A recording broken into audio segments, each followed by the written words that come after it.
My heart stopped the moment I saw their car. The familiar, beat-up sedan, a relic of 1,000 unwanted memories, parked just 2 blocks from my tank-free nude apartment, the one they weren't supposed to know about. A cold dread, a terror I hadn't felt in months, seized my chest, squeezing the air from my lungs.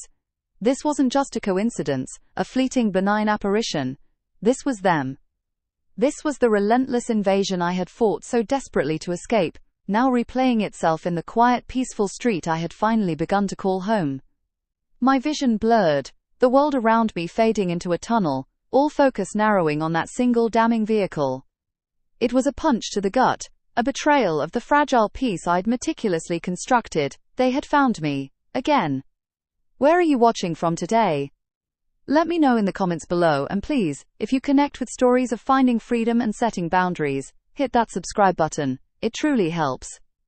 It's hard to pinpoint exactly when the line blurred, when their concern mutated into an insidious, suffocating control. Maybe it was always there, a subtle poison seeping into the foundations of my life, but I was too young, too naive, too desperate for their approval to recognize it. Growing up, my parents were omnipresent. Not in the comforting, supportive way, but in an overbearing, scrutinizing manner that left no room for personal space, no corner of my existence untouched. Every decision, from what I wore to who I befriended, was subject to their intense scrutiny, and often, their direct intervention. My diary, a sacred haven for a young girl's secrets, was routinely read, its pages marked with their disapproving red pen.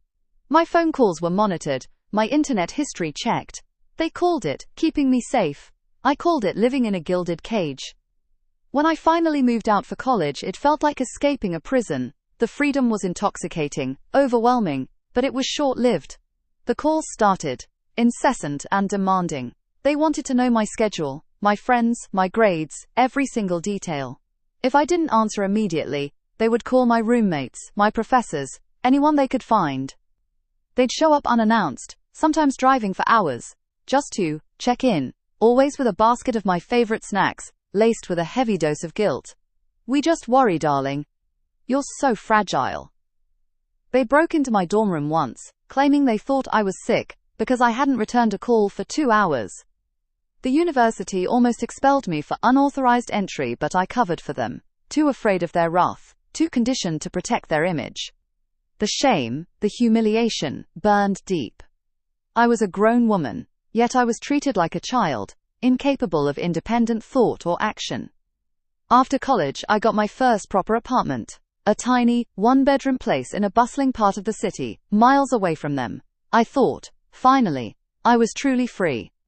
I decorated it with bright colors, bought furniture that reflected my sanct's taste, filled the fridge with food colleague liked. It was my sanctuary, my declaration of independence. For a few glorious months, it was perfect. Then, the little things started.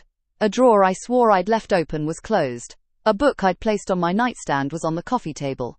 Small, insignificant details, easily dismissed as my own forgetfulness. Until they weren't. One morning I found a half-eaten sandwich in my fridge, one I hadn't made. My laundry was folded, neatly stacked, but I hadn't done it. My heart pounded. It wasn't a ghost. It wasn't my imagination. Someone was coming into my apartment. I changed the locks, assuming a previous tenant had a spare key. The incident stopped for a while, and I breathed a sigh of relief, convinced I'd solved the mystery. But they started again, more blatant this time. My mail was opened. My personal journal, hidden under my mattress, was clearly disturbed. One day, I came home to find a note on my kitchen counter. Darling, we noticed you're out of milk. We picked some up for you. Love, Mum and Dad. The blood drained from my face. They hadn't just gotten into my apartment. They had a key. They had been in my home, invading my privacy, my sanctuary, again and again. The audacity, the sheer disregard for my boundaries, was a physical blow. I confronted them, my voice shaking with a mixture of rage and terror. How did you get a key? Why are you doing this? Their response was a masterclass in gaslighting. Oh honey, don't be silly. We were just worried. We came by to drop off some groceries and your door was unlocked. We just wanted to make sure you were safe. They looked at me with wide, innocent eyes, as if Tomsy was the one being unreasonable. You know how dangerous the city is. We're just looking out for you." I knew they were lying. My door was never unlocked. I was meticulously careful. But arguing with them was like talking to a brick wall. They twisted every word, every accusation into proof of my ingratitude, my paranoia, my foolishness. "After everything we've done for you, this is how you repay us, by accusing us of breaking into your home?" The guilt trips were relentless, the emotional manipulation a suffocating blanket. I was trapped, constantly on edge, constantly feeling watched. My apartment, once my haven, became a source of unbearable anxiety. I couldn't relax, couldn't truly be myself, knowing they could walk in at any moment. I started sleeping with a chair propped against the door, a pathetic attempt at security against the people who were supposed to love me unconditionally. The humiliation of that chair, a testament to my fear of my own parents, was a constant, bitter ache. The stress began to take its toll. I lost weight, struggled with insomnia, and my work suffered. My friends noticed, expressing concern, but I couldn't bring myself to explain the full extent of the psychological warfare I was enduring. How do you explain to someone that your own parents are your biggest tormentors? The shame was too immense. I felt isolated, alone in my battle against an invisible enemy that knew my deepest fears and vulnerabilities. The breaking point came when I found a tracking device taped to the underside of my car. Not a general GPS, but a sophisticated, expensive one. It wasn't just about checking in anymore. This was surveillance. This was control elevated to a terrifying new level. The realization hit me like a tidal wave. They weren't going to stop. Ever. Not unless I made a decisive, drastic move. I couldn't confront them again. It would just lead to more lies, more gaslighting, more guilt. I had to disappear. The decision to move without telling them was agonizing. It meant cutting them off completely, severing ties that, despite all the pain, were still family. The thought brought a sharp, physical ache to my chest. But the alternative, living in perpetual fear, was slowly destroying me. I spent weeks planning, meticulously, secretly.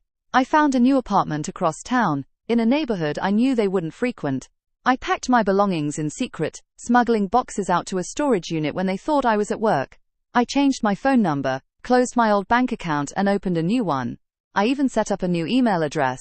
It was like orchestrating a covert operation, all to escape my own parents. The sacrifices were immense. Financially, it was a strain, but the emotional cost was even higher. The guilt gnawed at me, whispering doubts. Are you being too harsh? They're your parents, they love you. But the memory of that tracking device, the cold steel of it, under my fingertips, silenced the doubts. This wasn't love. This was possession. The day I moved, I felt a profound sense of liberation mixed with an overwhelming sadness. I left no forwarding address, no trace. For the first time in my adult life, I felt truly, utterly alone, but also, paradoxically, completely free. The first few months in my new apartment were blissful. I slept soundly, ate well, and slowly, the constant knot of anxiety in my stomach began to unravel. I started to rediscover hobbies I had abandoned, to form genuine connections with new people, to simply parkle. The silence in my apartment, once a source of loneliness, became a comforting embrace. I reveled in the mundane joy of doing my own laundry, knowing it wouldn't be refolded by prying hands. I left my journal on my nightstand, open, unafraid. It was a new beginning, a chance to finally build a life on my own terms. I allowed myself to believe, truly believe, that I had escaped, that the past was behind me. The relief was intoxicating, a sweet balm to years of emotional wounds. I started to heal, to trust, to breathe, without that constant oppressive weight on my chest. I even began to wonder if, perhaps, they had finally gotten the message. That their daughter was gone, and they had pushed her away beyond repair. It was a faint hope, a naive wish, but I clung to it. Then, the car. That familiar, beat-up sedan. Parked just 2 blocks away. It wasn't a fleeting glance, it was unmistakably theirs. My blood ran cold, and the fragile peace I'd built shattered into a million pieces. The old dread, a primal terror, surged back, stronger, more potent than ever before. How did they find me? Who could have told them? Had I left a single minute trace? Was I truly so foolish to believe I could ever escape them? My mind raced, a frantic kaleidoscope of possibilities and fears. Did they hire a private investigator? Had they tracked my new bank account somehow? Or was it just a terrible, cruel coincidence, a cosmic joke played at my expense? No, it couldn't be. This was too specific, too close. This wasn't random, this was intentional. They were here. I felt a wave of nausea. My carefully constructed world, my sanctuary, was once again under siege. The familiar tightening in my chest, the shallow breaths, the cold sweat on my palms. All the physical manifestations of my past trauma came rushing back. I was no longer the brave, independent woman who had meticulously planned her escape. I was that terrified child again, cornered, exposed, utterly vulnerable. I ducked behind a parked SUV, my heart hammering against my ribs, loud enough to drown out the sounds of the city. My gaze was fixed on their car, waiting, watching. I saw a figure emerge from the driver's side. My father. He was looking around, a strange, predatory glint in his eyes. Then, my mother stepped out, her arms crossed, a look of grim determination on her face. They weren't just driving by, they were searching, they were hunting. My breath hitched. They were walking slowly down the street, peering into windows, scrutinizing every building, every face. They were getting closer to my block. I could feel their presence, a suffocating weight. My carefully chosen curtains, the ones that offered privacy, suddenly felt flimsy, transparent. My apartment, once a fortress, now felt like a glass house. I knew, with a certainty that chilled me to the bone, that they weren't just going to knock. They wouldn't call. They would find a way in. They always did. The thought sent a fresh wave of panic through me. I couldn't let them break in again. Not here. Not now. Not after everything I'd done to escape. The humiliation, the violation, the absolute annihilation of my personal space. I couldn't endure it again. As they neared the corner of my street, my father pointed towards my building. My mother nodded, a grim smile spreading across her lips. They knew. They had found my specific apartment. My heart pounded so hard I thought it might burst. I watched, frozen in terror, as they crossed the street, heading directly towards Night Time entrance. This was it, the moment of truth. My blood ran cold, then hot with a fierce, burning anger. No. Not this time. I wouldn't let them. Not again. The fear was still there, a knot in my stomach, but it was now overshadowed by a powerful, unshakable resolve. I had spent years running, hiding, sacrificing my peace for theirs. No more. This wasn't just about my apartment anymore. This was about my life, my sanity, my right to exist as an independent human being. They reached the door to my building, my father pulling out a set of keys. My blood turned to ice. They had a key to this building too. Had they somehow managed to get a copy from the landlord? Or had they simply broken in before? The thought sent a shiver down my spine. My mother pulled out her phone, dialing, her eyes fixed on my window. It was a premeditated assault. As my father fumbled with the lock, my mother's phone rang, loud and jarring in the quiet street. It was My Tyne's new number, the one only a handful of trusted people had. My heart leaped into my throat. How did they get it? I watched them, paralyzed, as my mother answered the phone, her voice a saccharine sweet practiced tone. Hello? Oh darling, we were just in the neighborhood. What a coincidence. We were just thinking of you. She paused, listening, her eyes darting towards my window, a knowing glint in them. Then, from behind them, a stern voice cut through the air. Excuse me, can I help you two? My parents whirled around, startled. Standing there, arms crossed, was Mr. Henderson, my building manager. He was a gruff, no-nonsense man, known for his strict rules and watchful eye. He was also one of the few people I had confided in about my situation, though I hadn't given him all the details, just enough to make him wary of unannounced visitors. My mother, ever the smooth operator, quickly recovered. Oh hello, we're just visiting our daughter. My name. She lives here. She gestured vaguely towards my building. Mr. Henderson's eyes narrowed. Is that so? Because I was just speaking with my name on the phone, and she explicitly told me she wasn't expecting any visitors today. Especially not you two. His gaze was cold, unyielding. And what are you doing with a key to this building? My father's face went crimson. My mother sputtered, searching for an excuse. The air crackled with tension. I could feel the power shift, the control slipping from their grasp. My heart soared. Mr. Henderson, my quiet, unassuming building manager, was my unexpected champion. We just wanted to surprise her. My father stammered, his usual bluster, replaced by nervous fumbling. We love her very much. Mr. Henderson remained unmoved. I understand you're her parents. But your daughter has made it very clear she does not wish to be contacted by you.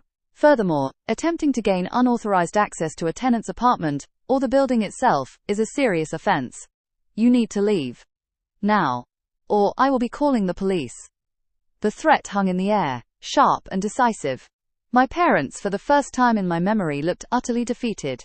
Their carefully constructed facade of concerned parents had crumbled, exposed for the manipulative intrusion it was.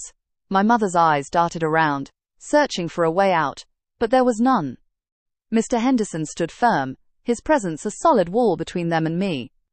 They exchanged a furious, frustrated glance, then turned and stomped back to their car, defeated.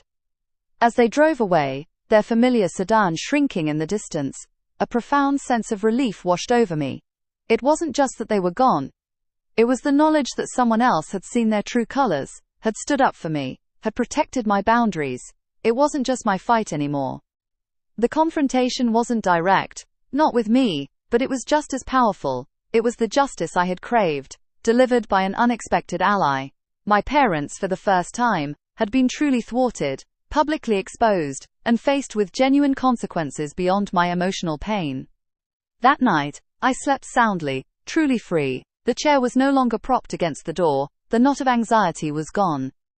I understood then that freedom isn't just about physical distance, it's about reclaiming your autonomy, setting boundaries, and sometimes, letting others help you enforce them. It's a painful journey, full of sacrifice and difficult choices, but the peace on the other side is worth every single step. Family is important, yes, but not at the cost of your own identity and well-being. Sometimes, love means letting go, and sometimes, letting go means protecting yourself fiercely. If this story resonated with you, please give this video a like. It means a lot.